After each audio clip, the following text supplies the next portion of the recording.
Ladies and gentlemen, welcome to Paul Vato Presents.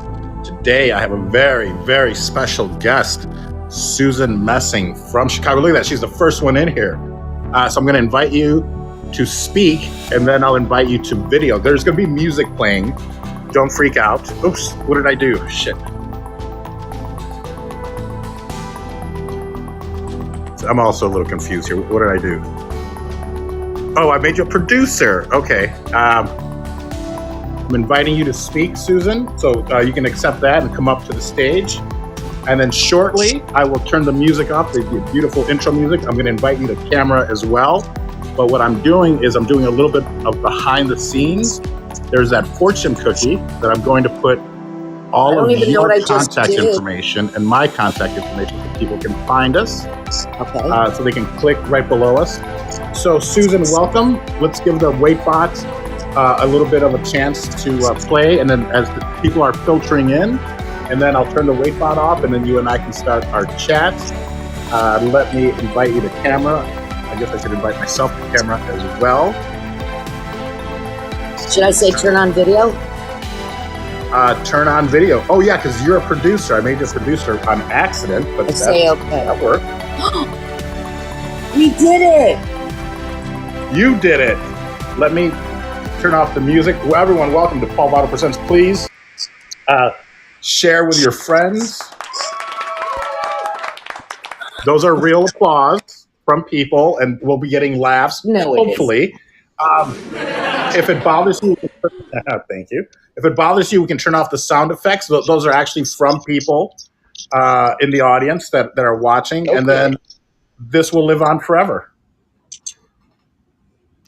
You look amazing. Dear God. You're so kind. Oh, you're so kind. Paul Vato, ladies and gentlemen. What an honor to be here. And a technological nightmare. A little bit of both, right? I mean, but it worked. Look at this. Yeah. Riverside is not Fireside. Yes, Riverside is not Fireside. I'm glad you're like, yeah, I got it. I was just telling a friend the other day the arrogance I had in college. My accountant once called me up and he said, "What's your social security number?" And I said, 150340067. He said, why do you know it so well? And I said, it's my student ID number, of course. This was my accountant at the time. And he stopped me and he said, "Susan, that's my social security number." And I said, I had this arrogance in the back of my head thinking, oh, he can drop his. I've been using it all 4 years in college. Apparently that's not the way it works. Is he still alive, and can we use that number? No, he's still dead. That's why I could say 150340067. Mine is so much easier apparently after that. Mine has a bunch of fours in it. What is yours? Just an FYI. No. Paul, I'm very stupid and I'm willfully obtuse, but I'm going to get me to dump that one. Yeah, we have to date first. That's what happens. And then I give you everything. Well, that can be arranged. Maybe I'll come to Chicago. This has been the long con, Susan. I've been after you since I don't want to say how long, So this has been just a long con. So oh my God, is this the way people date now? Is they invite them on their podcasts, live podcasts? I think so. Yeah. Have you been on a lot of podcasts? I've been on a lot of podcasts. I've dated none of them. None of them. Okay. Yeah. Okay. Good. I'm a widow, Paul. Be gentle with me. Widows are my specialty. Or are they? They were Frank Sinatra's specialties. You're in good company. Was it? Frank Sinatra loved widows. Oh, did he love her? Like he could sniff out Lauren Bacall in a heartbeat. Yeah, he definitely did her right after her husband died. Wow. I did date a widow, and it was back. I used to own an Oberweis Dairy of Geneva back in the day. I had a gourmet ice cream and coffee shop. I don't know if you knew that, but I didn't know that. I thought you were the cigar man. I became the cigar man, but my first business was a gourmet ice cream and coffee shop in Geneva, Illinois, and it was an Oberweis Dairy, which is very famous in Chicago for those of you that don't know. When I bought it, I was 200 pounds. When I sold it 7 years later, I was 300 pounds. That's how delicious this ice cream is. There was a young lady whom I dated, that worked at an Emilio's restaurant. Emilio's is a famous tapas restaurant in the Chicagoland area. They were in Geneva, and she worked there. And she had they called her Fertile Myrtle because she had like 3 or 4 kids already, and had just had a baby not that long ago. But her husband passed away. He died. I think it was from an accident. Like he worked on poles or something, and he fell down and died, or maybe he had cancer. I don't remember. But it was either telephone pole or cancer. They're pretty much the same thing. Yeah. I'm such an idiot. Yeah. And electrocuted cancer, same thing. Same thing. So yes, I know how to handle widows. Widows. Is that the right term? Yeah, widows. We'll touch on that. If you don't mind, we will touch on that because I mean, not to make light of a loss or anything, but your husband was such a great man, such a wonderful, talented, artistic, everything man, whom I met several times when I first moved to LA. But let's start out the show that way. So thank you. Whatever, as my father used to say, your slightest bitch is my command, Paul. Ask away. Wow, that is so great, Susan. You are wonderful. Well, folks, I want to welcome everyone. To our show. This is Paul Vato Presents, and today my guest is Susan Messing from the Chicagoland area, but we're going to get into all that. She's an amazing improv teacher, performer. She's an author, dare I say maybe even a puppeteer. I could be wrong on that, but I've been doing some research. And a little stand-up you uncovered, didn't you? There's a few things I have up my sleeve, Susan. So, but I want to talk about everything from, and I believe I know that I think you're like my level 3 or 4, maybe my level 4 teacher in Chicago, and I just remember level 2 or 3. Well, when I was there, so maybe 2 and 3 or 2. I mean, do you remember this? 3, you would have taken me during 3, and then Shanna said, oh, they have to have fun earlier. We're going to change it to level 2, which made my job 8 weeks harder. So yes, it's the shit I wrote high in my tub that we all did. Amazing. So, folks, thank you so much for being here. If you guys could do us a favor and please, interact with the show, but also share. Make sure you share it out to other fellow Firesiders because this is I think, such a great interview, such a great guest.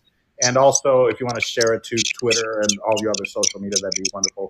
But thank you, guys. And the replays are on, of course, so you guys can always come back and listen to it if you missed anything.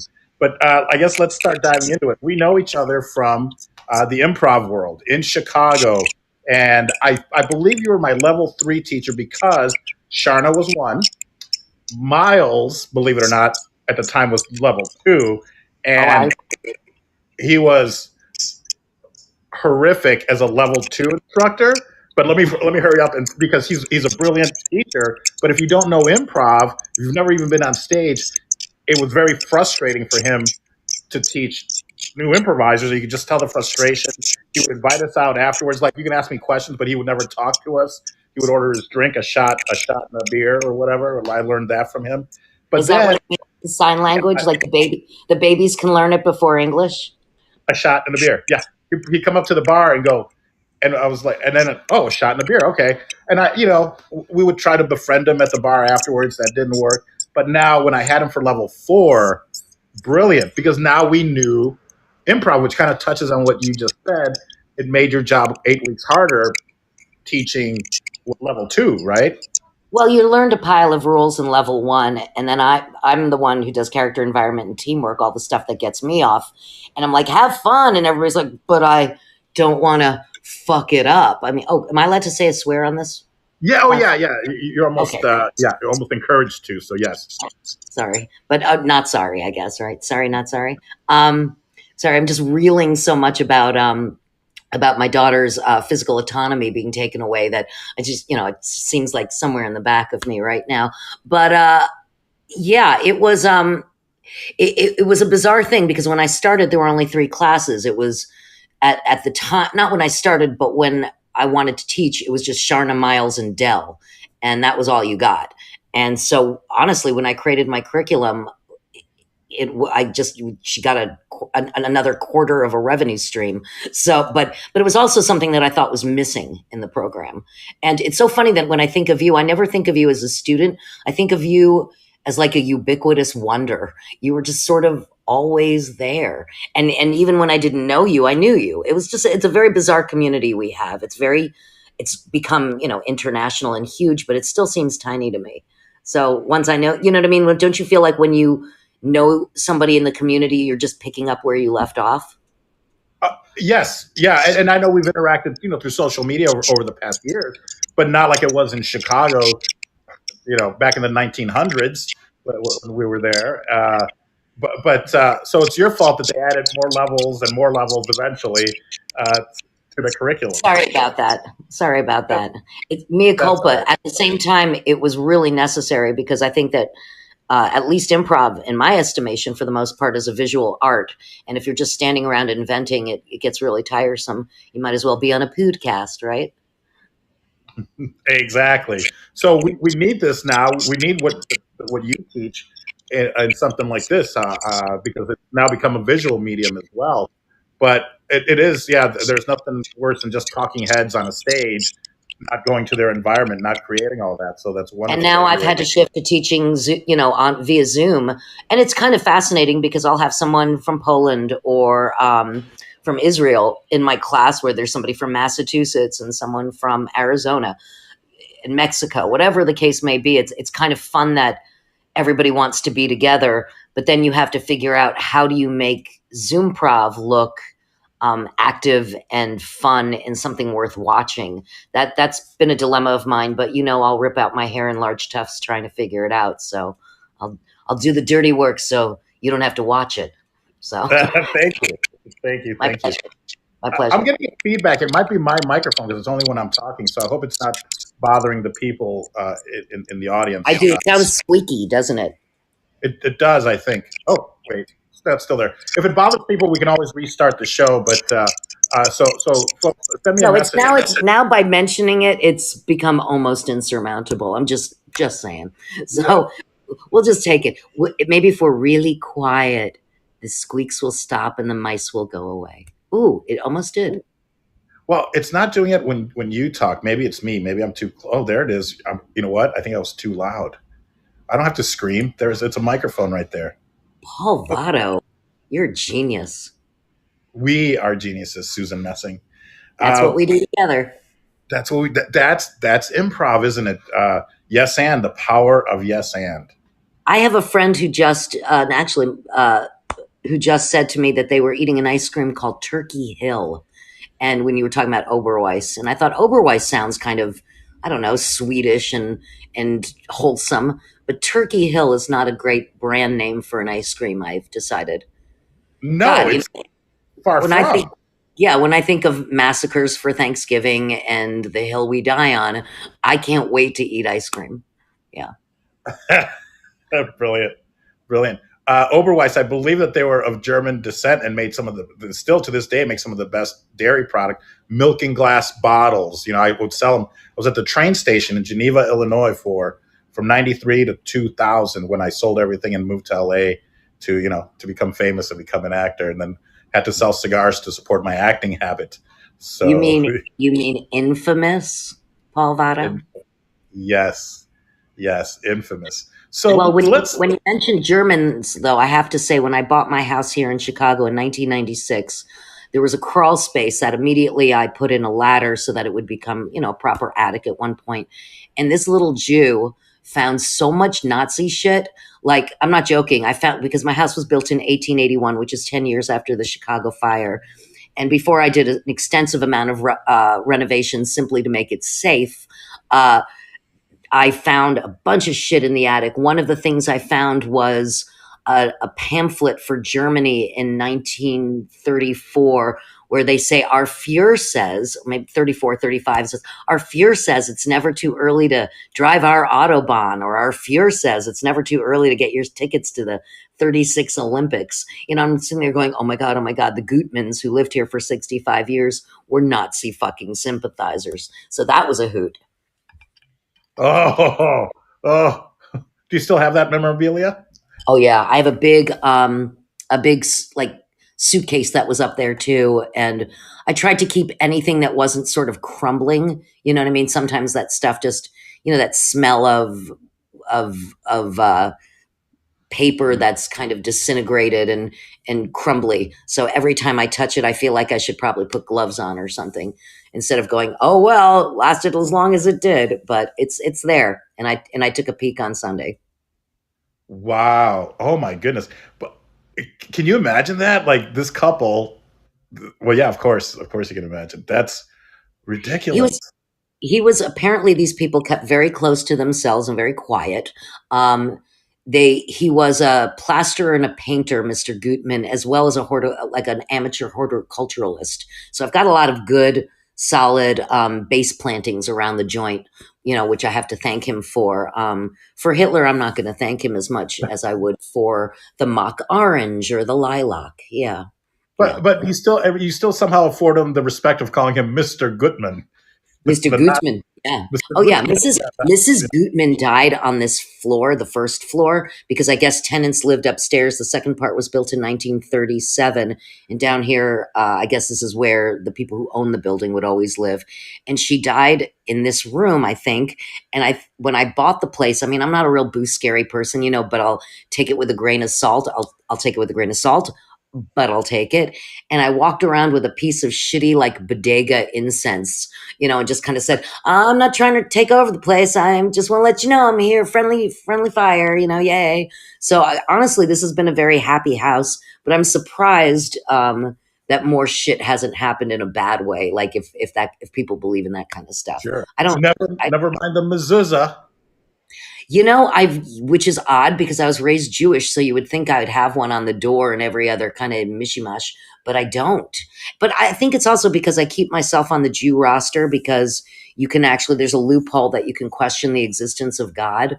But a couple weeks ago, we were doing something called the World Comedy Expo here in Chicago, it sounds fancier, I think, than it is, but it was the first year and they did real well.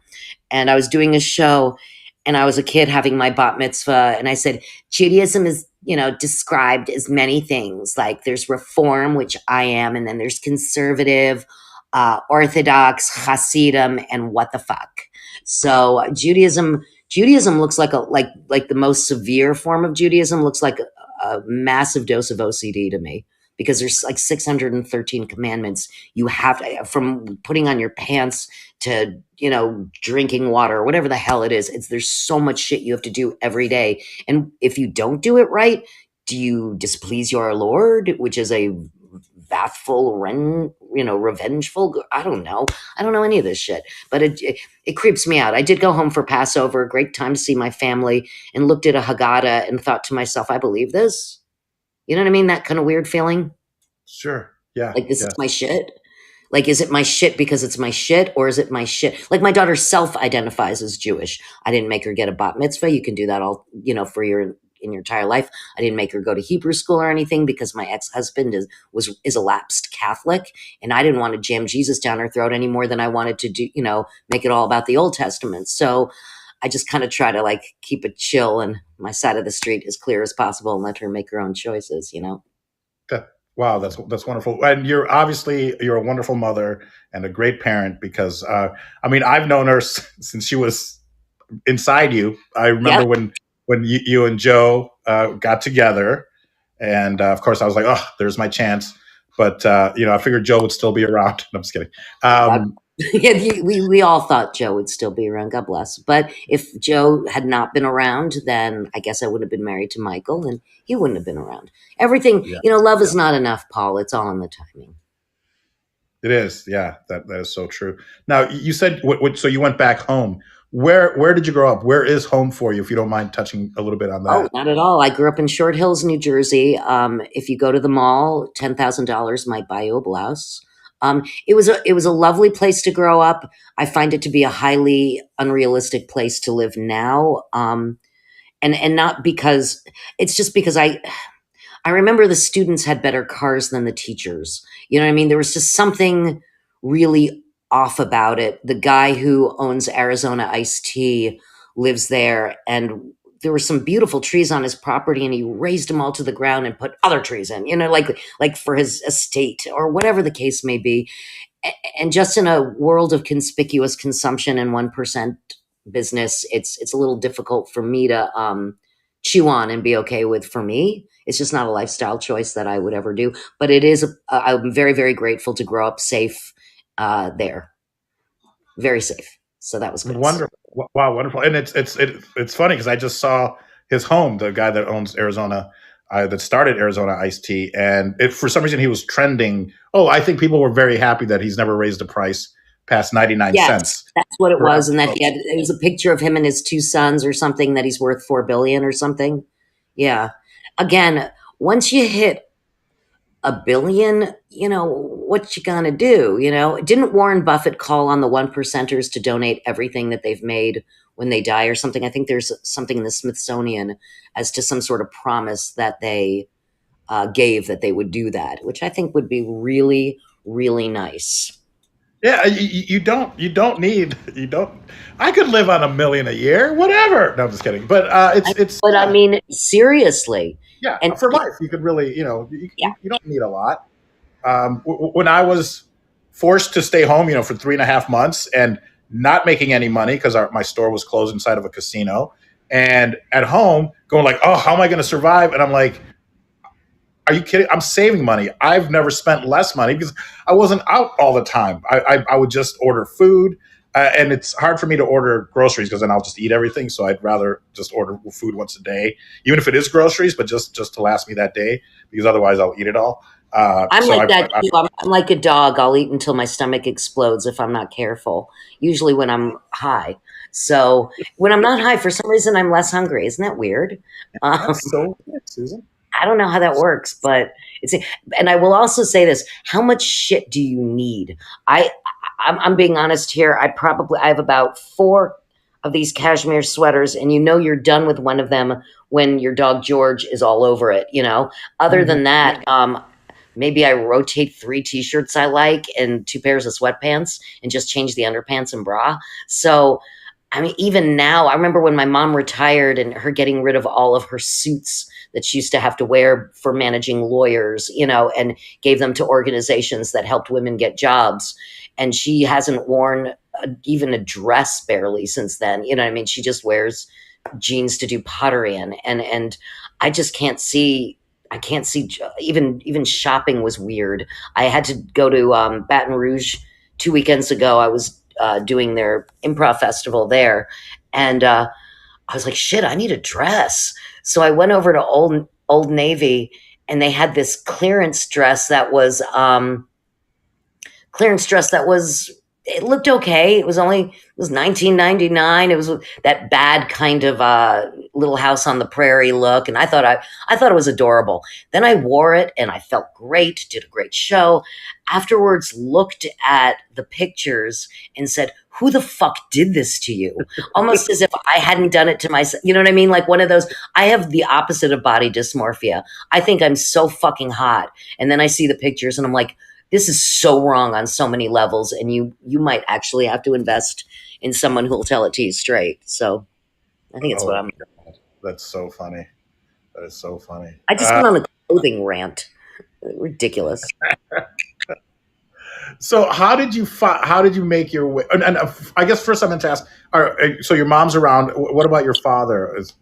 My dad died in 1990, probably the funniest guy I ever knew. He had colon cancer and he died at age, I want to say 54, but it might be 52. That's how weird time passes. And it feels Sure. like yesterday and it feels like forever ago. He was what he used to say, I'm a down home chemical mixer from Milford, Connecticut, but that's not true. He ended up in chemical mixing later in his life. But he was originally from New York, and he met my mom when, they married in 1959, and he was 23 and she was 19. That's insane. That's Same. insane. And she had twins when she was 20, and she's tiny. And she had me when she was 22. And I was like, I barely could keep it together to have a kid at 39. So that's insane. But my dad was super, super funny. And I landed at Northwestern University after doing a program between my junior and senior year called the National High School Institute. And for those of the people who know that program, it's a fantastic program. And you've got like some serious theater or people who do forensics, journalism, a bunch of stuff. And it's it was a really amazing program. I'd never even heard of Northwestern. I mean, I wasn't planning to apply to any school that was not on the East Coast. I didn't even know Northwestern existed. I really didn't. But my mom had been what they call a cherub. They call us cherubs. She had been a journalism cherub when she was young. So I went, and that's how I landed in the Midwest. And the year after I graduated college, I'd remembered a place that I had auditioned from, and I was, by the way, I was a theater major, and I was terrible. I was the worst actress ever. But we looked like a conservatory, but they couldn't kick you out for a lack of talent, so I could stay. And my friends still to this day from the theater department, every 5 years we have the reunion at my house here in Chicago, because I don't give a shit about going up to campus for that crap. And they think I'm so nice, but I'm like, I get a pass out at my own house. And theater majors clean up your house better than a cleaning service. Next morning, you're like, did I have a party? That's how great they are. So the year after I graduated Northwestern, I had remembered that my junior year I had auditioned for some sort of Herald team. I had no idea even what that was, and even that I would be doing comedy or something. I don't know what I did. And so I went back to that place, which was called Improv Olympics at the time, until the Olympic Committee came and shut down the word Olympic, because they have nothing better to do than shut down small comedy clubs and diners that have Olympic or Olympia in the name. And started taking classes there. And I was, when you taste that improv joy, you kind of want to do that more and more. I mean, some people are like, ew, because right now the improv has been so much, it's like a glut of improv. It almost reminds me of like stand up in the 80s, where you're just like start rolling your eyes after a while, when in fact I have a lot of respect for stand up. But in terms of improv, there's so many different applications for it now. But when I started, long form was still only like 5 years old. So it was a brave new world of using improv, not just as a source of creating scripted work, scripted sketch like they did at Second City, but it was his own bitch. And so I came on the generation of its own bitch, although there were not a lot of bitches around, just very few women when I started. Very few, sure. Yeah, my friend John Laird just reminded me of the generation I come from. He's like, I can't believe you're alive, let alone, like doing this, because he remembers that time. And a lot of, you had to have a real strong stomach or be a masochist like myself to really invest in it. So by the time you got me as an instructor, that was already, I feel like I had traveled a world before I even got there. And I'm thrilled that I haven't been, I haven't been taken off stage so far. So I'm pleased. Of course not. Of course not. I mean, no. If they ever took the cane and brought me off stage, I'd be like, man, I had a long run. It's like a lifetime of imposter syndrome. It's great. It's great. I love it. So what year are we talking about then that you? 1986, I graduated Northwestern, and that is when I started improvising, 1986. 1986. I'm old lady. I'm 58 years old. Yeah, please, everyone, let's give Susan a round of applause, because for surviving. Just for surviving. Yeah, I mean, I would never, if I didn't know you this long, I would never guess that. If I met you, I wouldn't say 58. And I don't even know if that's really even a compliment or not. I don't even know what it means anymore. Yeah, I mean, my mom's 82 and she's a hottie, so what the fuck, right? I mean, she really is. My mom's a hottie. Thank you. And she's also a widow, so be careful. Which one, my mother widow or me widow? Because we're both widows. As is my sister Robin. We're the widow. Widow makers. Who is the widow maker? A heart attack is a widow maker. That's all I know. The widow makers. Yeah, of course. Yeah. Wow. And maybe we'll get to that, or maybe at another conversation, because your experience with I don't know, with loss. I mean, and how maybe it affected your work. So it's 86. I show up maybe 10 years later, because of course we're going to try and revolve this around me. So that's about 10 or no, maybe 11 years later, but it would have been sooner. But I ended up buying this ice cream shop. I was a business broker driving around the Chicagoland area selling businesses, like a real estate, but for business. And so I remember in 93 thinking, do I go to Chicago to learn how to do improv? Or I'm sorry, to learn how to hear about it. Where did you hear about it? Well, in 93, I was trying to decide if I should, go to Chicago and learn how to do stand-up.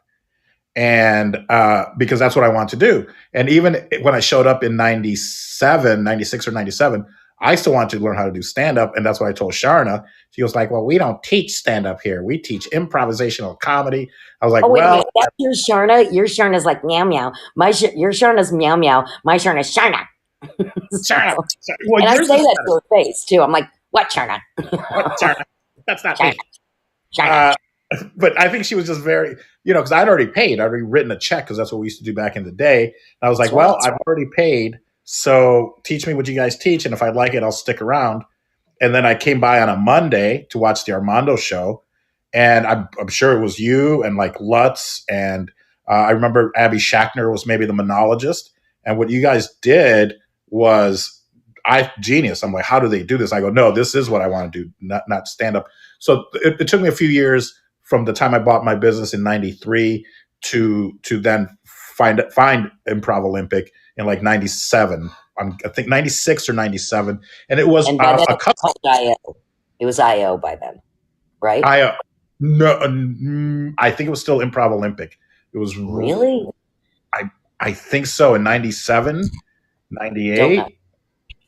I think it was. Now, I found out because I had a customer go, she was like, you're really funny. And I was like, oh, thanks. She was like, so she said, I think she was a teacher at College of DuPage. And she was like, they're doing this workshop this weekend. It was like a young actors workshop. And I was like, oh, I'm young. I could be an actor. But it was really, they did some improv exercises. And I think I met someone in that class that then told me about improv because we studied a little bit of improv. And it was just on a weekend with Chad Allen and Nicole something. It was the girl from Beethoven, the movie Beethoven, and then her sister also was in was like in one of the soap operas, like Bold and the Beautiful or something.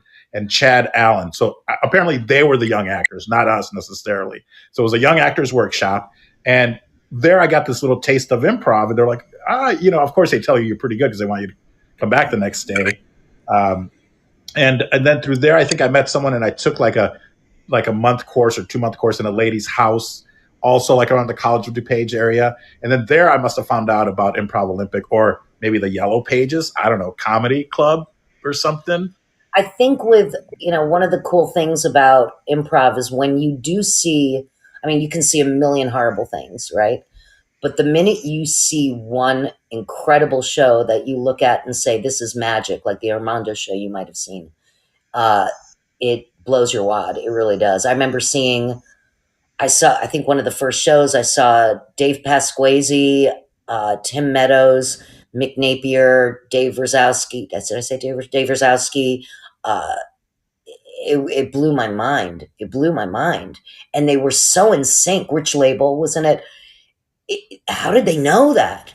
Like they finished each other's, it was like, bubba bubba bubba. And I was like, how did they know that? And this was in the archaic years where improv was still crunchy, like Harold was still new. And Harold is one of the improv forms. It's kind of what Sharna calls, what is it? The base form of all long form improv, but it really is just a time dash interspersed with short form games.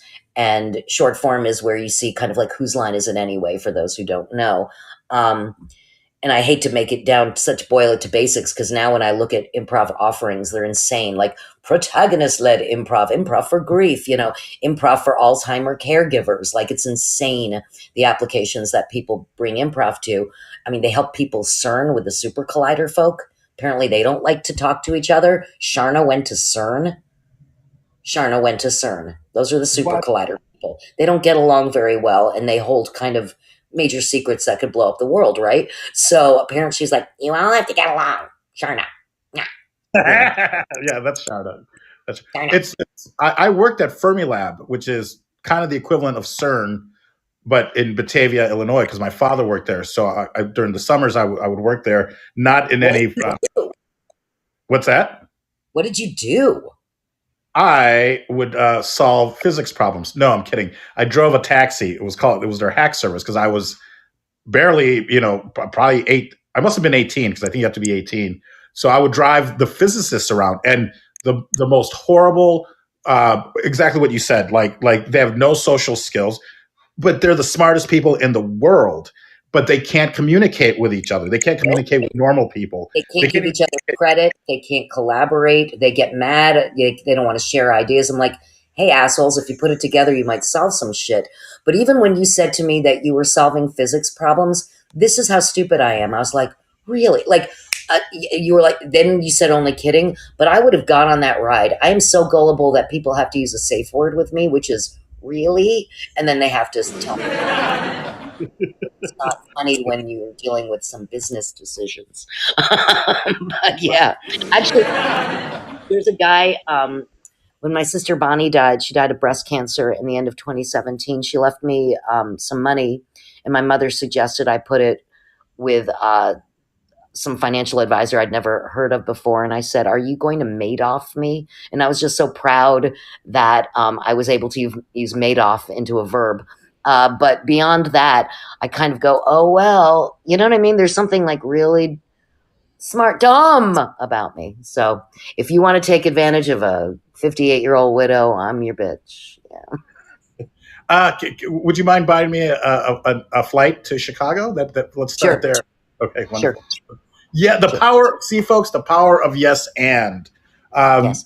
Would you like to fly in morning or night, and would you like to fly into Midway or O'Hare? See, that would be my follow-up questions. When we say in improv, we say yes, we agree with you, and we say and. And I know it was in the form of a question, but he's the one who wants the flight. So there you go. There you go. Mm-hmm. And that's sales techniques as well, because you never go, do you want this? It's like, when do you want it? Do you want me to call you back in the afternoon or in the evening? The illusion of choice. That's the illusion of choice. I'm going to call you, but when's better for you? You know. I used to do that with my daughter. I would say, would you like to wear the pink blouse or the yellow blouse? Knowing fully well these are the only options I'm going to give you today. She ended up fine, but yeah, there's a lot of psychological manipulation there. And it actually works. It kind of talks you in, doesn't it? Sure. It absolutely, because you're like, oh, I made those decisions. And now I've bought a new car that I don't even want. Like, what just happened? So yeah, 100%. What made you want to move to Vegas?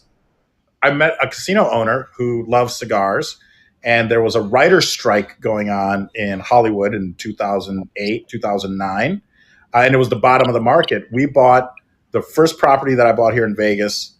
I'd hate to even say ended up costing like $35,000 for a 5-bedroom house. It was a mid-century, built in 1955, 56. It had 5 bedrooms, but it had been split up, so it had 2 little studio units, and three in the main house. Was it zoned for that? Was it zoned for that? I think so. It was in a Latino neighborhood, so I'm going to say yes. Or sometimes people just say, fuck that, I'll pretend it was grandfather claused in or whatever. Or when you always see the building shows, they're like, they go out on the porch that's been enclosed and made into a bedroom. They go, are we zoned for this, or is this legal? That kind of thing. And I believe it was because then I met a gentleman, Rudy Nino, who from Wisconsin, Latino guy, but looked Italian, and everyone thought he was Italian. And he ran strip clubs, so everyone thought he was, part of the mafia. And he said, my grandfather actually lived in your house because they grew up around the corner.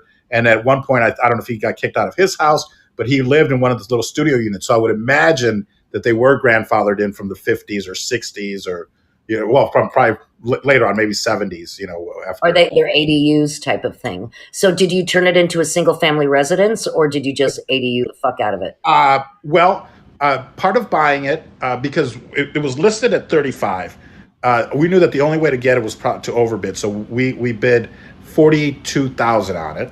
And we were how awful was the space? Like when you walked in, were you like, this is a hoarder or murder, or like what subset would you give it? Or was it just like spooge everywhere, like with the black light? Like eventually there was a spooge everywhere. But when we got it, no. It was it was in great. I mean, I'll send you some photos. It was in great condition. The bones were great.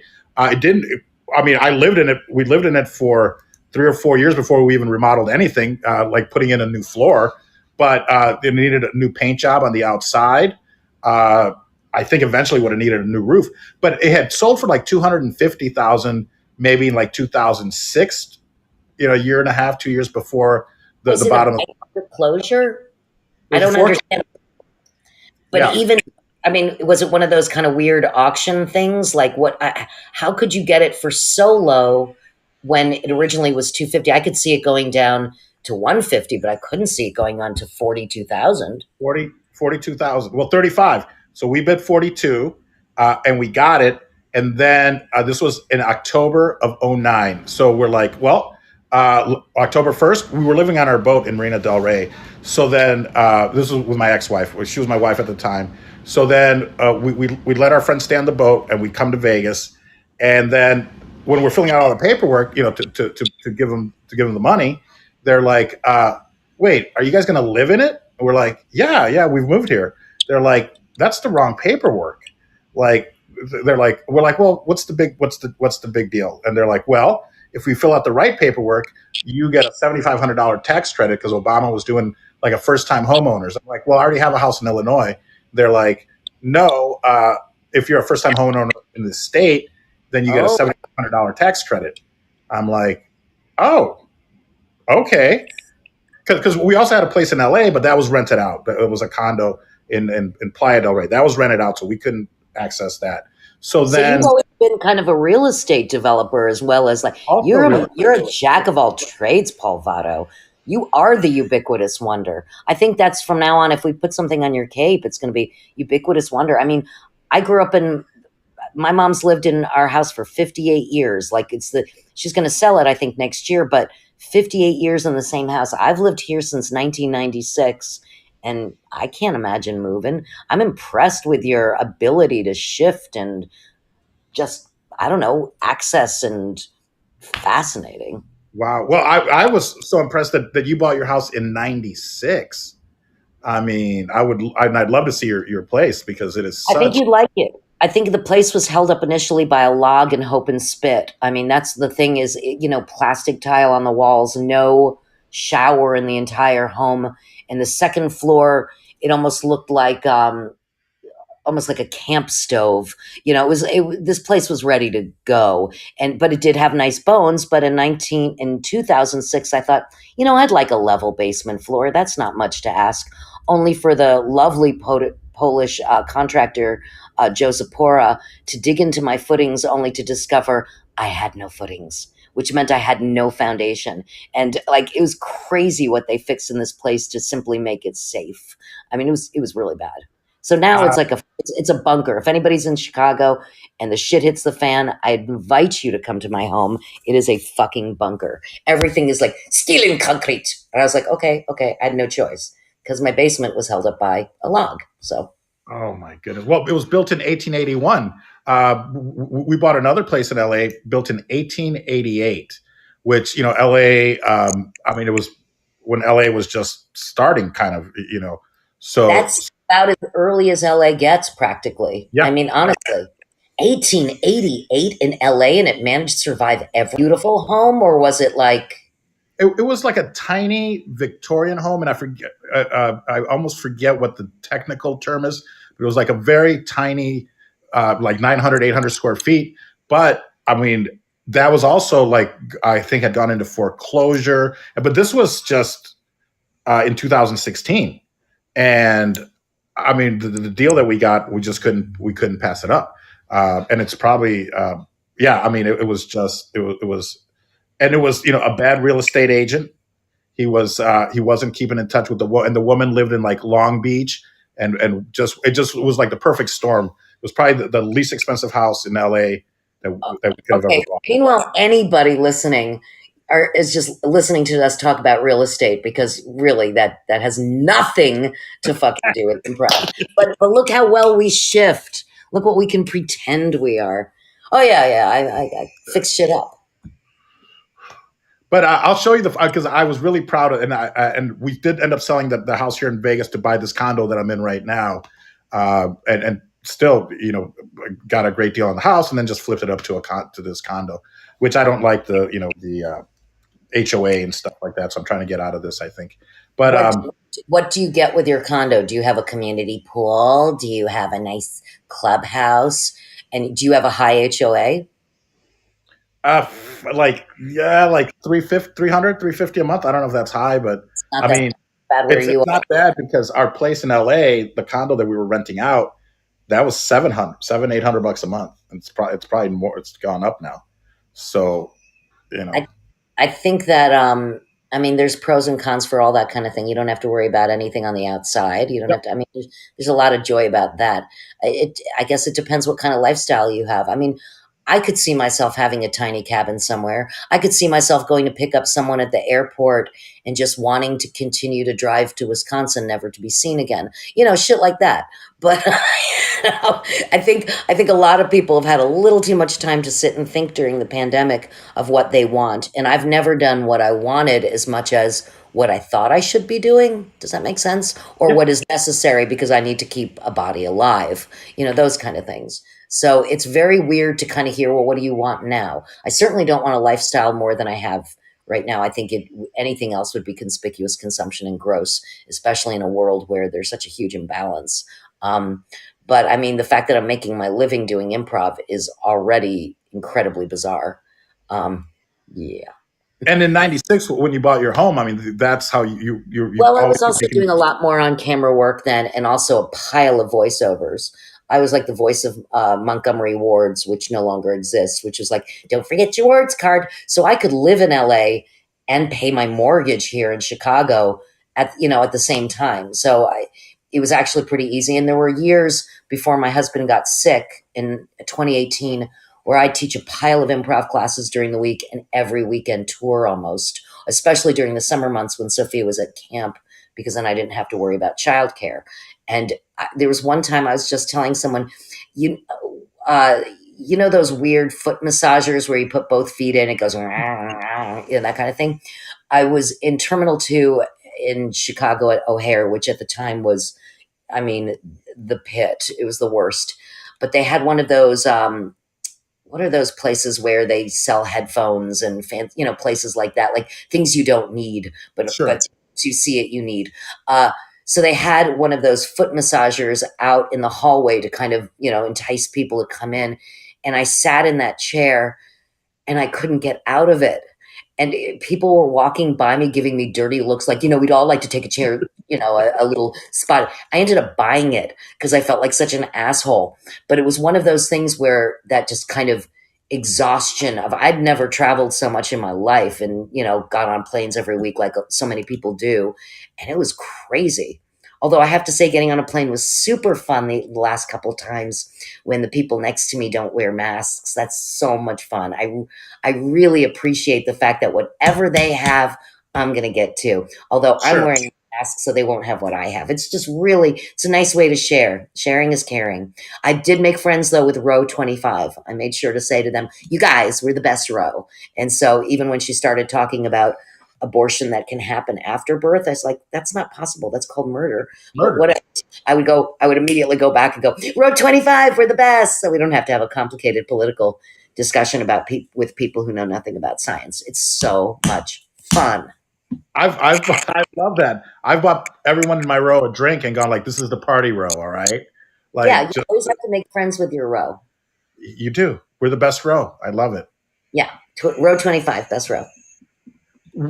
Vacations, where for some reason, flights remind me of vacations. Do you get to go on vacations often? Because for some reason I'm thinking like Mexico or uh, Europe, or where would? No, I mean most of my traveling for the past, God, 15, 20 years has been in response to being invited to headline a festival. So that you teach and perform. So no, it's not. I would have to say, if you want to see the closest I can come to thinking there might be a God, I don't think that way. I'll go to the Redwood Forest. That makes me really happy. So the Redwood Forest is a place that Northern California, I can handle like super well. I like to get a car and drive those hairpin turns. I like the idea of, oh, there's ocean or mountain, and you've got this much space. I do like that. I'm not complicated. If you put me near something that has trees and maybe a lake, I'll be okay. I've never been a fancy traveler. The last place I went in Europe, I guess, I went to Norway because Michael was okay at the time. It was 2019. That was the last place I went for work, like that was outside. But I also have to be careful when I travel abroad, because once they have you, because they take you, and they can promise that you'll only be doing X, and then be like, oh, you don't mind 3 more shows and a tall back, do you? And I'm like, what? And then you just do it. But in the beginning, I'm learning how to speak up for myself a little more. I'm like, I'm older. Like, can't do that. Don't feel like sleeping on your couch and talking about improv until 3 a.m. That's not going to happen. We've done that. We've done that already. No, it's not going to happen. And I can guarantee you that will fucking not happen. I'm just saying this so that I keep myself honest, so that you can show me later and say, did you sleep on someone's couch and talk about improv and drink shitty beer till 3 a.m.? I'm like, I was held hostage. And you're like, no, that's not going to happen. You'll negotiate for me, Paul. That's all good. Absolutely. Well, I have to get your safe word, and then you just call me and you say that word, and I'll be right there to negotiate for you. Yeah, I mean, it can definitely be said in different ways. It can be like, really? Really? Really is what helps me when I'm gullible. Because I really, if you tell me something twice, I will start to believe it to be true. That's not good. That's probably because I spend so much make-believe time on stage, and so I tend to kind of bleed it into life, especially in this new world order where facts are apparently an option. That's kind of interesting. I'm old enough to remember when alternative fact meant lie. That's what I remember, and yeah, really kind of 100%. And you mentioned Michael, and is there? Can we talk a little bit about Michael and what a great life? I mean, what a brilliant comedic mind he was, and maybe how you guys met. Because I was he in LA, or how did I? Because I could have sworn I hung out with him in LA. I had known Michael McCarthy, he'd been in my sphere for over 25 years. Because once you meet improvisers, whether it's Second City, Annoyance, IO, or anywhere, you sort of know them. And one of the nice things about meeting again in LA and places like that is that we're all just different generations. So, I could be teaching someone who could end up being fucking amazing, brilliant, or whatever, and I'm acting next to them, in another project that just happens through the decades. So Michael had really had quite a career even before I'd even met him. He'd been a writer on SNL right out of college. He went to OU. And 25 years later, after I had done a pilot presentation with him and a bunch of another horrible show we'd all done together, suffered with, called Quick Wits. Do you remember Quick Wits? I do. Quick Wits. Yeah, that's it's painful, but it happens. It was really terrifying, and we all took a turn for the most part on that. But Michael had done that as well. I found a picture of him near me. I was like, oh my God, I didn't even know Michael had done that. And about 25 years after we had met each other, he sent me a text one day. He just sent me a message on Facebook, and he said, how are you, sweetheart, really? And we started chatting, and about 2 days later, he said, this is how gullible I am. He sent me a text that said, stop farting around, messing. Life is short. We should be together, and you're perfect. What are you going to do with that? So I said, well, what about taking it slow? And he said, we can take it slow, but I'm going to marry the fuck out of you one day. And again, I'm a person who believes words.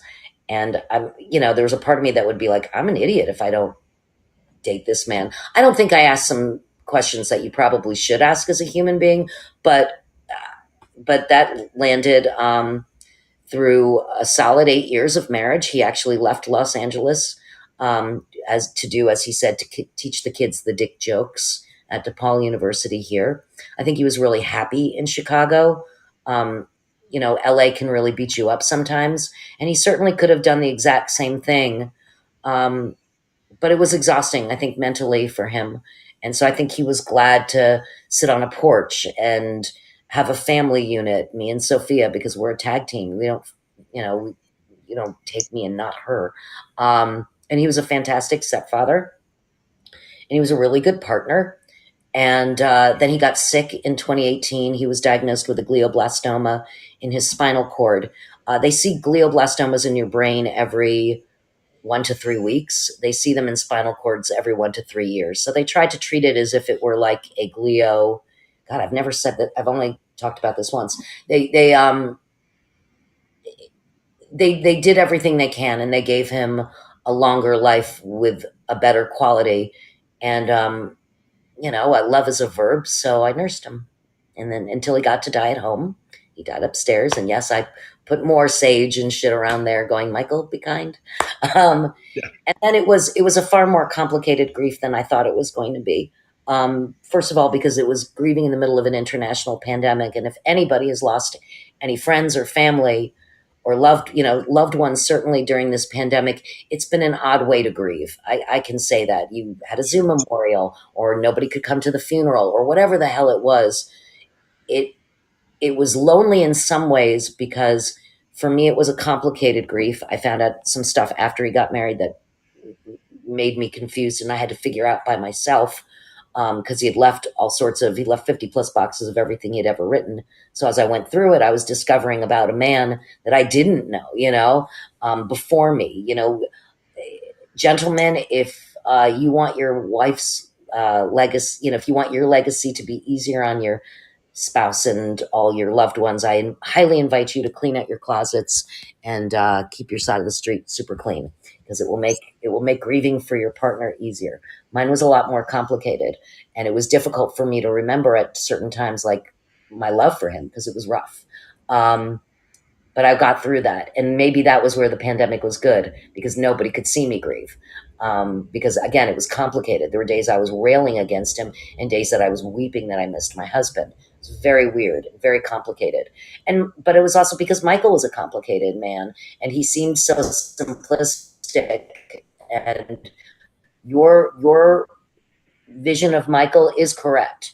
And the reason why it was so lonely is the only person this kind of stuff affected was me. He was the perfect stepfather. He was an amazing teacher. He was a great friend. He was, my ex-husband loved him. I mean, it was, like Michael was great. And so when I traveled on this path during the pandemic, it was really fucking hard. It was really, really hard. But I'm grateful I'm through it. I'm remembering all the good. I feel like I'm mourning a little more properly now. I don't even know what proper mourning is. I guess everybody's road is their road. But that's the first time I've talked about that like that. I spoke about it in one podcast about the process. But I've never brought it to a comedy podcast. So there you go. But I do feel very bad for people who've lost friends and relatives. I have a lot of empathy for you, and a lot of compassion for your journey. And, I hope you found a way to connect with people, because I think we grieve and celebrate in community. So thanks, Charlotte. I just noticed that people have things. Yes. Yeah. Some emojis make noise, like laughing, which probably would have been inappropriate at this time. Clapping. That's okay. Michael would have appreciated it. He was a comedian's comedian, very dry, very funny, very observant. And he was also, I want to bring out, I want to really end that part on a positive note. Michael was incredibly patient with me. And would sometimes, if I was like fixated on something, he'd just kind of say dryly, "Oh, you look like a pit bull on a pork shoulder," just really chill. So he was very graceful, and my daughter could not have done better, having this man in tune with her and meeting her where she was when she was like, I think in fourth grade when he first came in the picture, and he made her laugh so hard she peed her pants, and wasn't even embarrassed, because I was like, oh my God, Sophia, that's the greatest thing you can do for a comedian, is like pee your pants. That's great. Like, so she was totally fine with it. I saw her, he made her double over on a sidewalk, but he never dumbed it down for her. So it was really great. Amazing. Well, she's obviously, very smart, coming from you and Joe, and sounds like she has a high reference level, to be able to get the comedy that we do. Well, you guys. Oh, she's the funniest person. My daughter is the funniest person I've ever met. And I don't say that because she's mine, because if she were not funny, I'd be like, look at you cracking a joke. No, she truly is one of the smartest, most empathetic, justice-filled young adult now. She's 19. She's at NYU. She's in the Clive Davis music program. She's a brilliant singer and songwriter. They only take 60 kids a year from around the country. And it's really great to see her land where people really can't wait to collaborate with her and work with her. And she's just got a very exciting future ahead of her. And it's really a pleasure to listen to. I think I listened to one of her songs 8 times just in the last 2 days. Can we That's find just stupid. her music online, or does she only share it with you? I think no. She's got Spotify. I don't know the names they put them all under. I know she's under Fafa Dink on Instagram. She has Sophia Mia Sings, which only has a few songs on. Like, she's got a bunch of shit in all different places. I assume, year 3 is marketing, but these kids, I mean, the cool thing about being these kids these days is they don't have to go to Columbia with a single and say, do you like me? They're like, go fuck yourself. I'm going to sing my music. And that's what I appreciate, is that kind of feeling that she controls her destiny. And I am just here to admire it and support her along the way. She's a great human. Human. I don't say that because she's mine. Because if she were an asshole, I'd be like, my kid's an asshole, but I love her. But she's amazing. That's what I gather from afar, from social media, and seeing that she's this brilliant musician. And anything we can do to help support, whether it's when the timing is right, to help promote, or she needs a manager. No, but she'll come on and sing for you anytime you want. She just and it's not like watch me. She's not that kid. She's not a pushy kid. She just exists, expresses herself, and then everybody weeps. I mean, that's the kind of human she is. So, is her last name Canale? Canale, Sophia Mia. But she's been going under Fia, Fia, instead of Sophia. It's weird. Fia Mia, Fia, Mia. That works. It's easy to say. Look, when I named her, Joe got mad at me because he was like, everybody's going to spell Sophia with a PH and you want it F. And I said, look, as long as it's right on the birth certificate, I don't give a shit. But really, I was trying to create a name that honored the Italian in Joe, because it's Sophia Canale, or Sophia Mia. It's fun to say. Or something that doesn't rhyme with vagina on the playground so she doesn't get mocked. That kind of thing. Oh, well, somebody decided that. Sure. And folks, thank you guys. Susan, let me just say hi to everyone that's here.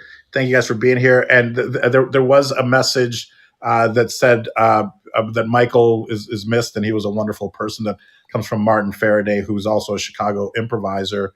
Martin, you're a joy. Thank you for remembering Michael. Honestly, his legacy should be a good one, because, I mean, he was a very kind and he was a good person who he said, I just tried, he said, my life is about hopefully helping people and learning a few things. That was it. And I think he did. And I think so. But people what a history what a history there, having written for SNL back in the early days and right out of college. I mean, that's amazing. Sometimes I go back and I'm like, oh, I wish I would have driven into Chicago in 93, when all you guys were also just kind of coming up. But then I'm like, everything happens for a reason. Exactly. I mean, honestly, I think anybody who has, unless you've really hurt another human being, in which case, make your amends, friends. Life is short and you'll feel better. I feel like everything, sometimes you create your own fate and sometimes your fate is created for you, but it does lead you to the next place. And I'm excited to fight for my daughter's future. Yep. I don't know what I'm going to do with my life. And Henderson, the Rain King, the king is sitting on the throne. It's a Saul Bellow book. And he says, I want. And they say, what do you want? You're the fucking king. You can have whatever you want. He says, I don't know. And that's kind of where I am right now. But I'll figure it out. But it's bizarre even right now for me to talk, because I think it is time for me to listen more than talk. So. Yes. And so I didn't realize, though, that now, did you do stand-up also? I did. And this is a leading question, Paul Vato, because you said puppet. I did. I created something, those punching puppets that they have like little punchies like in them, and you can put I had a kabuki punching puppet, and I named him Jolly, and I did this really, really stupid thing in a show that I created with Matt Besser, called Whatever Man and Plop, and it was the only bad review I've ever received in my whole life. But it wasn't Matthew's fault or my fault. It was our fault for not having a director. Anyway, so years later, there used to be the U.S. Comedy Arts Festival, the HBO U.S. Comedy Arts Festival in Aspen, Colorado. And I thought, you know what? It takes me like 2 years to learn how to make a joke with this stupid puppet. You know what I'm going to do? I'm just going to audition for Aspen because that's how stupid I am. And I just gotten on Mainstage in Chicago years after I started improvising, probably 10, 12 years later, because I thought, well, that would keep me in Chicago as a challenge. And Mick thought so as well. Mick, who runs the Annoyance Theatre and created it. And he was also a director, Mainstage director at Second City.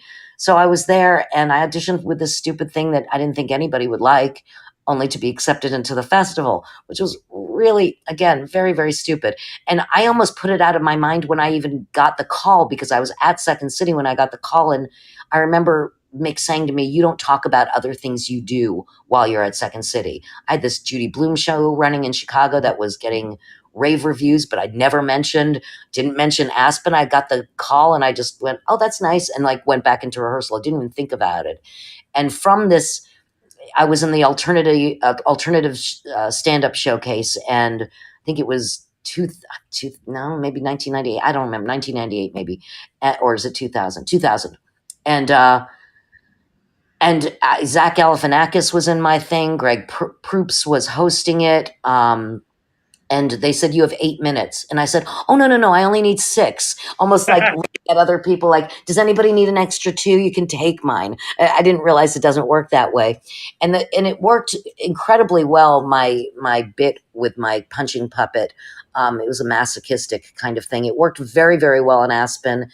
It did not work as well when I did Premium Blend and late Fridays on NBC, because when I filmed Premium Blend, which was a comedy show on Comedy Central, they shot the entire series in like 2 days, I think. And I was the last one on a 16-person day. And so I kept thinking I'd go to the craft service table and I'm like, I can't have the turkey because the tryptophan, it'll make me tired. I can't have the raisins because that'll make me fart.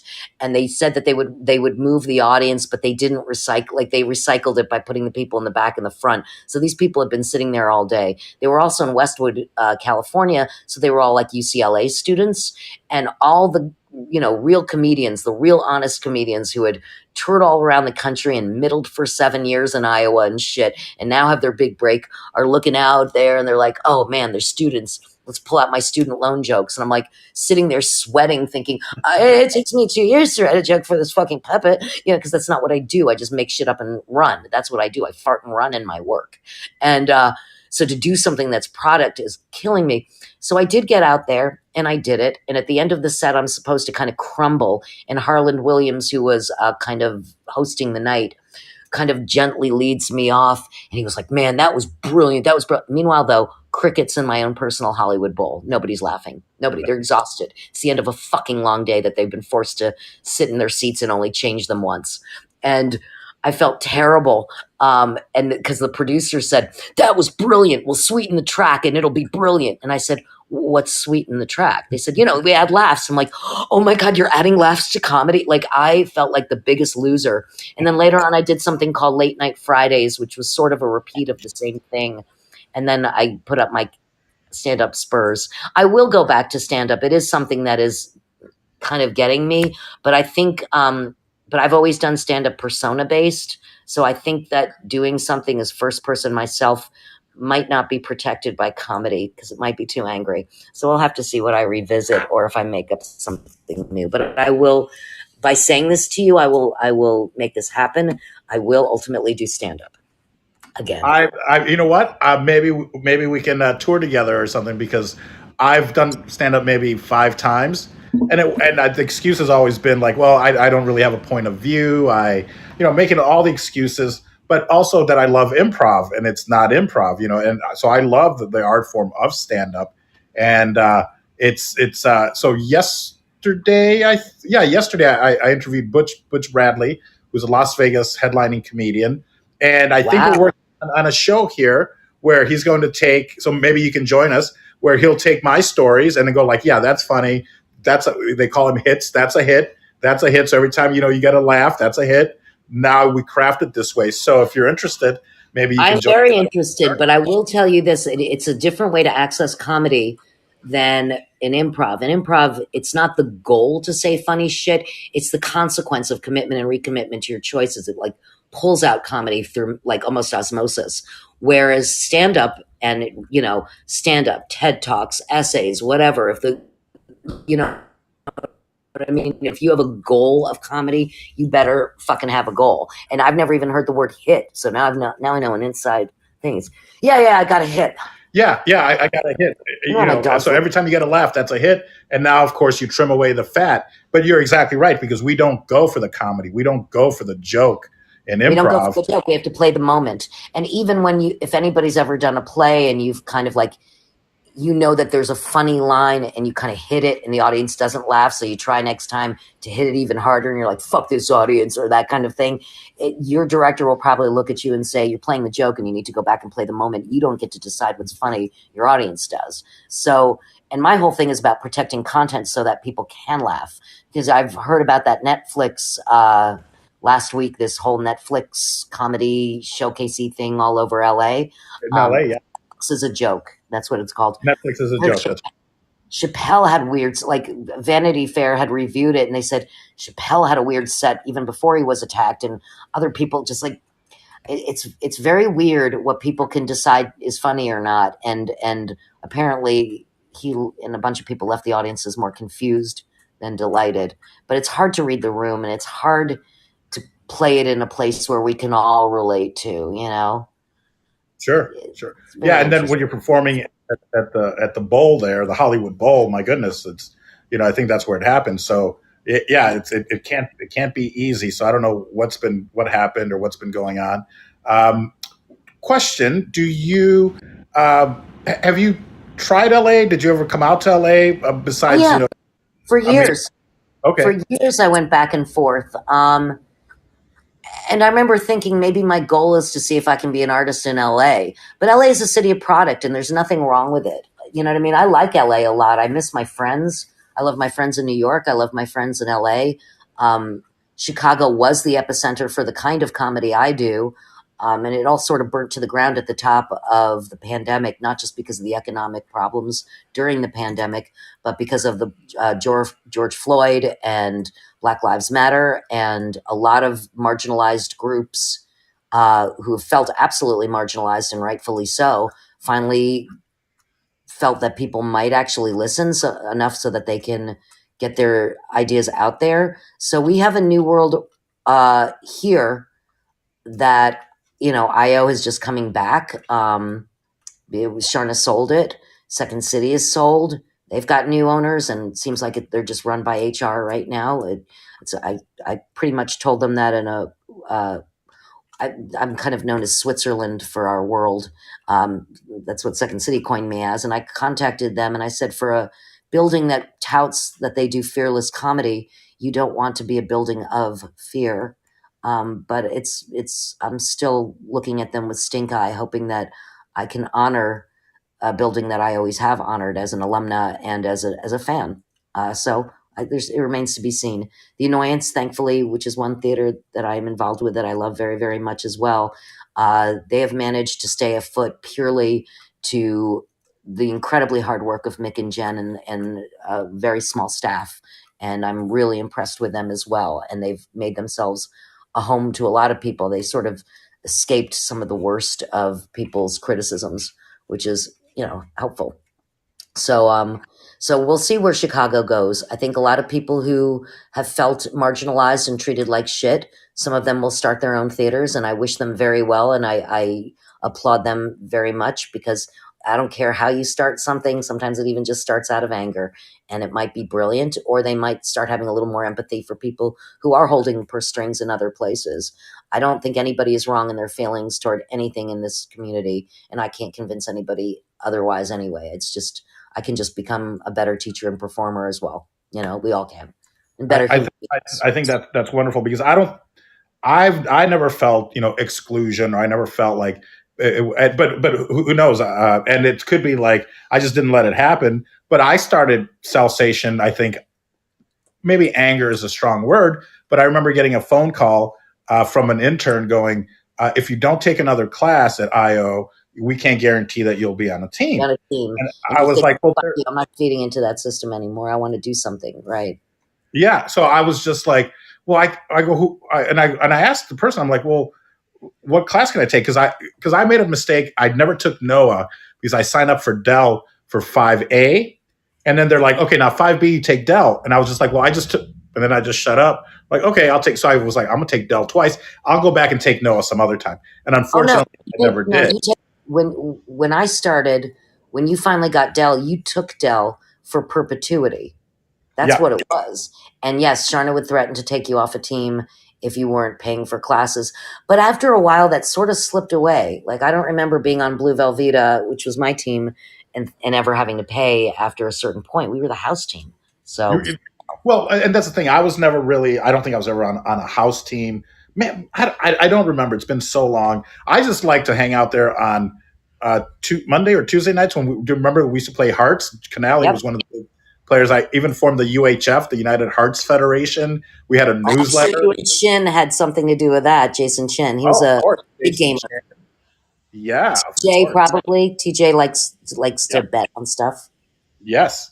I All don't those. like competitive games because somebody loses. Aren't I terrible? So like if you're playing celebrity, I'm the one holding the stopwatch because I don't want to be yelled at. Which is why I also couldn't be on the Annoyance softball team because I was worried that Mark Sutton would yell at me. You know what I mean? Because the Annoyance softball team was kind of infamous assholes. And I'm like, it's a theater league, you guys. And they're like, we'll have to forfeit if we don't get another girl. And I'm like, ain't gonna be me because I don't want to get yelled at again. I don't want to get yelled at. I'm going to do it. Get yelled at. That's not even funny. It's not a hit. It's not a hit. That's a miss. Oh my goodness, man! So many memories, and I mean, I could keep going all night, but I don't know what your time is like. We can wrap it up if you'd like, and maybe you'll come back because I want I want to talk to you specifically about teaching, starting the Annoyance Theatre. You were one of the founders, if I'm not mistaken, and I mean, I want to your show, the Judy Blume show. Did she actually come to your show? Like, there's all these questions that I have. Judy Blume came to the show. They first of all they threatened us with a cease and desist because it really was a lift. My friend Mary Scruggs and I adapted 3 of my favorite Judy Blume stories: Forever, Are You There, God, It's Me, Margaret, and Deanie, and kind of made it almost like a Harold. There was only 3 blackouts in the whole show. It was just crossfades all over the place. And our friends, our very funny friends like Dana and Julia and Christina Gaussis, were all over that show and were brilliant in it. And I had no idea even the night before if it would work, but it became a huge thing. I will tell you, Jewish geography saved me in that show because Judy Blume came to see the show. She was kind of my mother's generation, raised even in a town close to my mom. My mom was raised in Perth Amboy, New Jersey, and Judy was raised in Elizabeth. And Judy took one look at me before the show and she said, Messing. What's your dad's name? Bob Messing. Well, who's his best friend? Arthur Nelkin? No. Mike Bamdis? Yeah, I dated your dad's best friend. That's how I didn't get sued. Wow. But we also were honoring her, and we were simply trying to keep our theater open. So she could not have been kinder. And every year since then, I have donated to the National Coalition Against Censorship in honor of Judy Blume, and for the fact that she didn't put a class action lawsuit against us. Well, it couldn't be a class action; it would just be herself and her husband George. But she's fantastic. Yeah, I mean, because you are taking somebody else's IP, their intellectual property, and using it. It was a cut and paste. I could not have been more guilty. I am the kind of person that if I did something wrong, I have to immediately say that I did. I did. Couldn't. Can't spin it at all. Thank you. Well, but it also is a testament to the fact of how great the show was, because granted, even if she could be friendly with you and have this connection, if it's putting her work in a bad light, you can rest assured somebody's going to protect their art. Whereas in this situation, it was brilliant. And Second City gave me the night off to be able to intro the show because Judy was coming, but she wasn't coming to celebrate it. She was coming to judge it with her. And we had said, we'll fly you out. We'll do whatever you want. She's like, no. And before the show, I asked her, I said, look, may I introduce you after the show? And she said, no. And I said, well, if I look at you and you smile and nod, I have to do the outro anyway. then I will introduce you. I wasn't going to do it unless she agreed to it. So I looked at her after the show. She smiled and nodded. And of course, I burst into tears. I was like, ladies and gentlemen, Judy Bloom. And the audience treated her like a fucking, like, she was like, I've never seen anybody treated like such a rock star in my life. And I have been around rock stars. I mean, I was impressed. Like, oh my God, that she was amazing. And she just simply said the next day, she took Mary and I out to breakfast at the Drake Hotel and said, what do you want? And I said, we just want to keep the theater open. And she said, okay, you have to pay my legal bills for that cease and desist letter I sent you. And then you have to donate it to the National Coalition Against Censorship. And I did. And we did. And we didn't get in trouble. And it's weird. Years later, I think her son Larry worked with Dana and Julia. And, you know, like the It's a Small World syndrome saves your life in terms of Jewish geography, and it might also bring people together. You never know.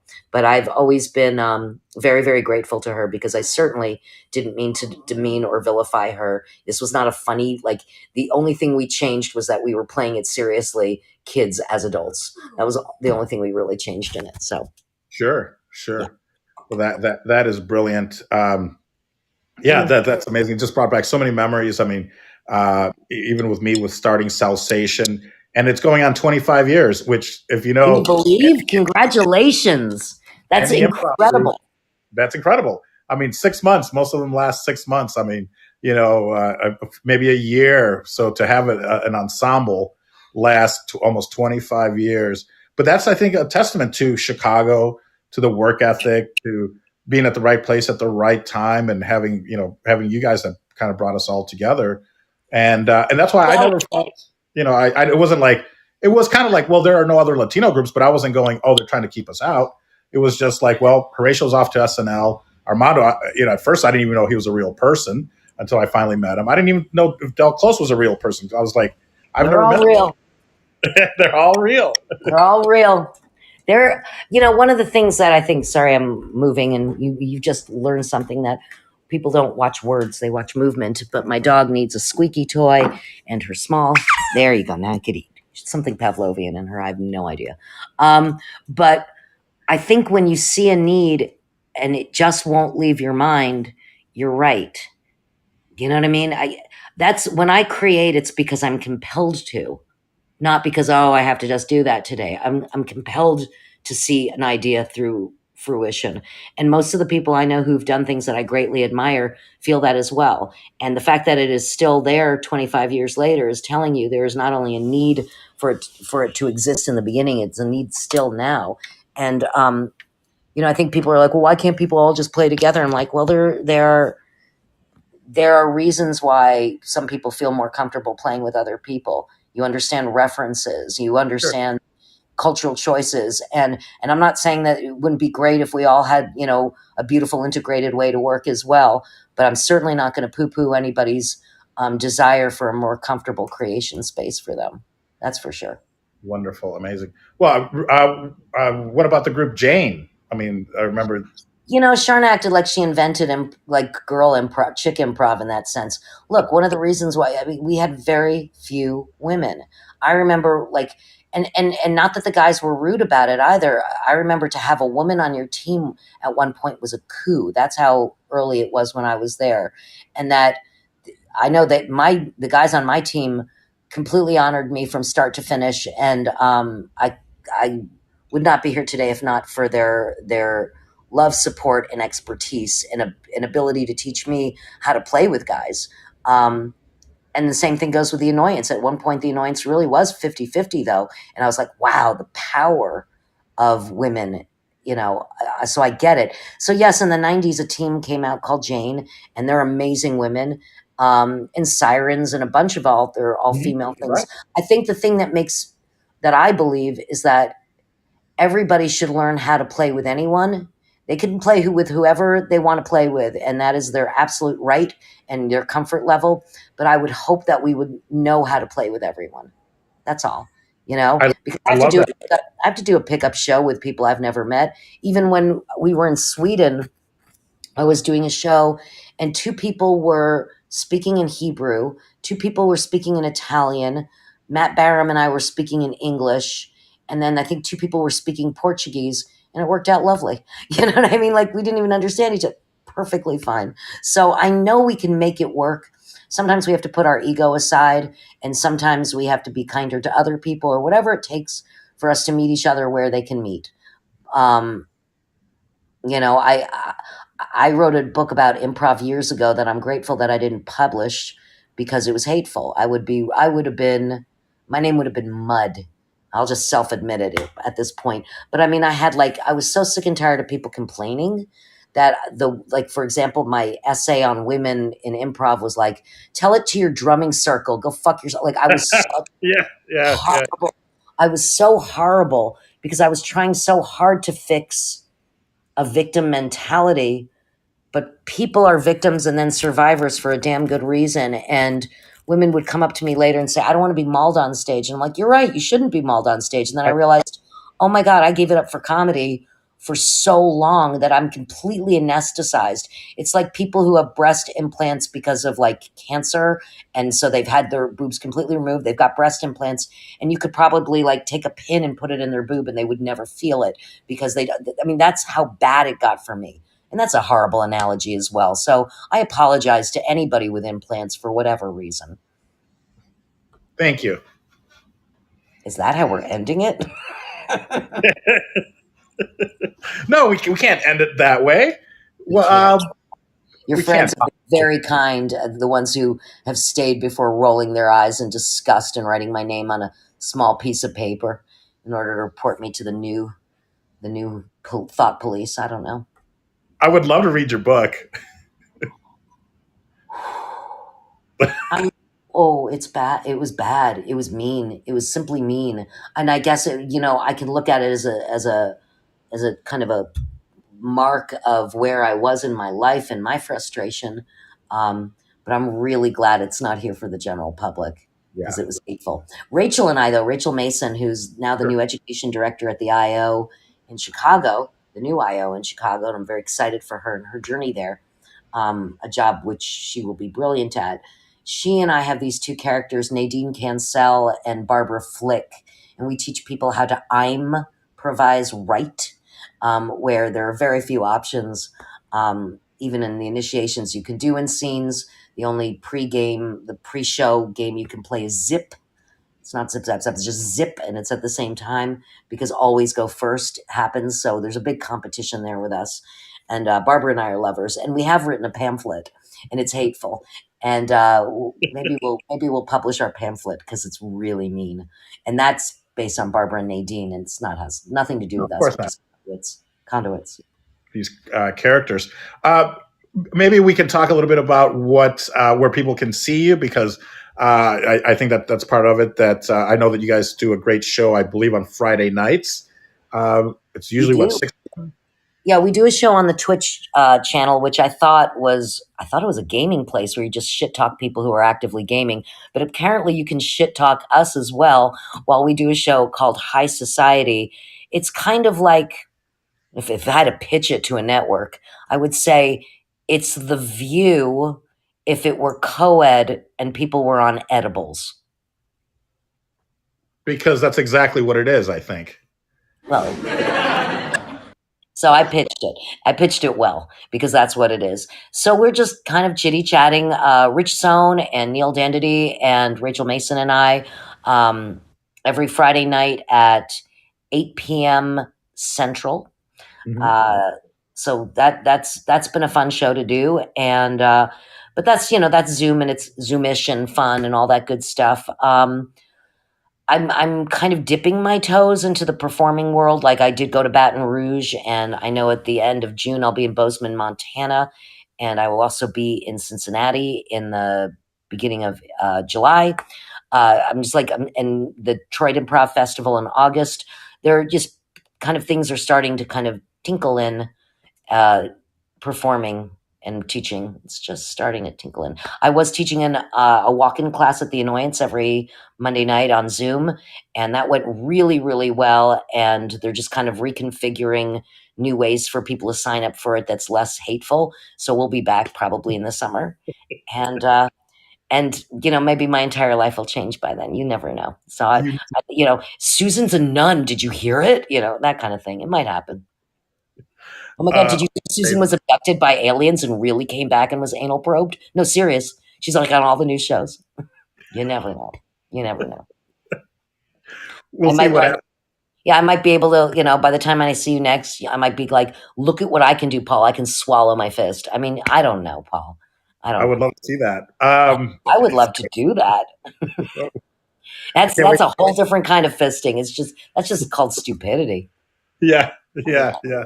Well, how's the best way for people to get a hold of you? I mean, Do they really want to? But God sorry. bless. I guess Instagram or Twitter or Facebook or, even people can get messages to you no matter what, right? Yeah, 100%. What's your address? No, I'm kidding. I'm so fucking stupid. I almost just gave it to you. I know. Really? Well, actually, you know what though? My house is pretty easy to recognize because there's a 9-foot aluminum bear in my front yard. So, no, there is really. I'm not. Is that the one? Was that you? Did you put bunny ears on it? He has bunny ears on it during Easter. He wore a mask for 2 years until Christopher took the mask off. My friend Christopher Donahue, one of the best actors in the world, lives in my coach house. That's not an exaggeration. He's one of the best actors in the world, but he really wants to be a janitor. I'm not joking. So he comes over every morning and changes the cat litter and lets the dogs out. It's great. But he also takes care of Bear and he makes him masks. So when all the little kids and their parents walk by and they're sobbing, the parents kind of deflect they always show him Bear and then they all stop crying. Even those little kids on leashes when they go to preschool pass by Bear and growl. Michael used to like that when he was sick. He would hear them upstairs and he was pleased with it. So. No. That was an impulse purchase in Galena. How much did you pay for this bear? And was it delivered? Did they have to deliver it or? It was delivered in a horse trailer from Galena, and they kept saying, it's near Rockford, right? And I was like, no, Chicago is not near Rockford. You are going to be like 2 hours in that damn thing. 3 hours actually in Galena, right? 3.5? Yeah. On our honeymoon, Michael and I went to the Redwood Forest, and you know how they have those bears made out of burl that are all kind of goofy and, high. Like, I'm a cartoon burl bear. And I'm like, no, I want like an angry bear. So we never found an angry bear. I had an ambivalent bear on the porch, but not an angry bear. So we were in Galena, and we were going to go. It's so stupid. We were going to go antiquing, which is so not me or him. We were like, we'll go antiquing. Like, that's what people do. I mean, when you're an improviser and a performer for so many years, you don't even know how to go on a date. Like it's like you always feel a little weird. Like, isn't this when I'm supposed to be on stage? Like, it's bizarre to have a real life. And we were trying to figure out what that meant. And he said, we got in the car and he said, maybe we'll find an angry bear. 1, 2, 3. We see this 9.5-foot aluminum bear and we bought it. And I don't want to talk about how much we paid, but we pulled our resources. Well, it obviously it's good for your home. The home value. It's like a pool, I think. Pool or bear, Well, they always say that they don't like the hot tub and maybe they won't like the bear. But I did ask my neighbor's permission beforehand. Well, after I bought it, but right before they installed it. And Kathy was fine with it because I have the best neighbor in the world. Amazing. What I would like to know, what neighborhood are you in Chicago? Because I'm in a neighborhood called North Center. It's what I loved about my neighborhood when I moved here in 1996 is that everybody were these solid blue collar families who had lived in their homes for 40 to 60 years. I live in like a farmhouse and it just felt really great. And then all of a sudden a Starbucks came in and I was like, no, you can't do that. No Starbucks. And everybody's like, your property values are going to go up. I'm like, I'm never moving. I don't give a shit if they stay stupid. And then all of a sudden people were tearing down the houses next to them so they could have a double lot. And all of a sudden McMansions were being born. So I live in a little farmhouse in a kind of a street that I didn't expect that to happen with. But we've managed to keep the integrity of the joint. And it's North Center is like just slightly south of Lincoln Square. And then I guess what would be south of that? Lakeview. Lakeview, yeah. South of us would be. Amazing. Well, I can't wait to get to Chicago because I'd love to break bread with you and girl, always have an invitation here. You always have an invitation. I love it, Susan. Thank you. You've really made my day. I'm like getting a little emotional. Are you kidding me? I bored your friends for what has been an hour and a half. I'm sorry, everyone, but Paul's wonderful, and you're really good people for hanging out with him. And thank you for tolerating me. You're all very sweet. Be kind to yourself. You're great people. Do you have any? Hey, Laura, welcome and welcome. Thank you guys for those that have been here and those that just got here. We've had an amazing. If you just got here, you missed the best show ever. Oh, yeah. If you just got here, if you've been here the whole time, thank you guys. I'd like to then go to like final thoughts, maybe Susan, and then let you get on with your night. But again, thank you so much for taking time from your schedule. My honor. Thank you. And maybe we can talk you guys into doing a high society from here, because you can actually simulcast to Twitch, to YouTube, which maybe you're already doing. I don't know. I think you are, right? You're simulcasting to other platforms, Facebook. I don't know if you are. What I'm doing. I have no idea. Did you see how long it took me to even get on this platform? I had like hot flashes from this. And it's not just because I'm in menopause. I've had hot flashes getting on this platform, and you were so patient with me. So if you ever want children, you're the guy. Anybody who wants children should date Paul, because he's got the patience of Job. Ask me if I have any kids. Do you have any kids, Paul? Probably. So anyway. Wow. Every sperm is sacred, Paul. That black light in your first house in Vegas. You know? Covered. Wonderful, Susan. Well, thank you. Yes. Do you have any final thoughts that you'd like to share? If you know, I know people can find you on Instagram, and if they have questions. And are you teaching anything then right now, or are we waiting till the Annoyance? Are you starting again? I'm waiting to start my Annoyance thing. I go back to not everybody wants to go back to the University of Chicago in the fall, right? Everybody's just going to come into that class. But that's my college-y shit. I'm going to be teaching probably for the new IO. And I know special workshops pop up all the time. So stay tuned, and maybe I'll be touring in a city near you, which will be nice. I'm trying to teach less and perform more at this point right now, but I could feel differently tomorrow. I know that I was like, I'm going to teach class in Baton Rouge. And then I did, and I had the best time ever. I think we're all starving for connection, and improv certainly does that. And I also would have to say that if you don't have to improvise as the goal to become a comedian, you can improvise to become, more comfortable in your skin, to find ways to connect with family members. You're like, I don't know what to say to you, to expand your world, to try something that's always scared you. Because the worst thing that's going to happen in this art is that you might look stupid, and then people are going to laugh at you, and we're doing comedy. So fuck you, because you're covered. So I'm very excited to meet all sorts of people who like to do this and who are interested in it. Do not be scared of this art form, because if I can do it, anybody can do it. That is for sure. Wow, beautiful. That's a good final thought, right? It's not like hateful or mean or good luck with that or anything like that, right? No, it was perfect.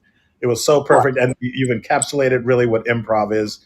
And you are the quintessential improviser, and you're a genius. And I want to thank you so much again for sharing your time with us.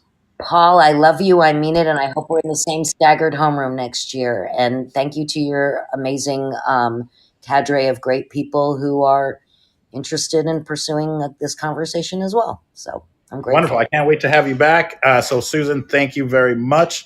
And folks, thank you all for being here. I'm going to invite the Wakebot up. Music comes on, and then you can leave at your leisure. Maybe we can even do a little dance. I don't know. Wakebot, welcome. Thank you, guys. Yeah, applause, everyone. Applause. Thank you so much.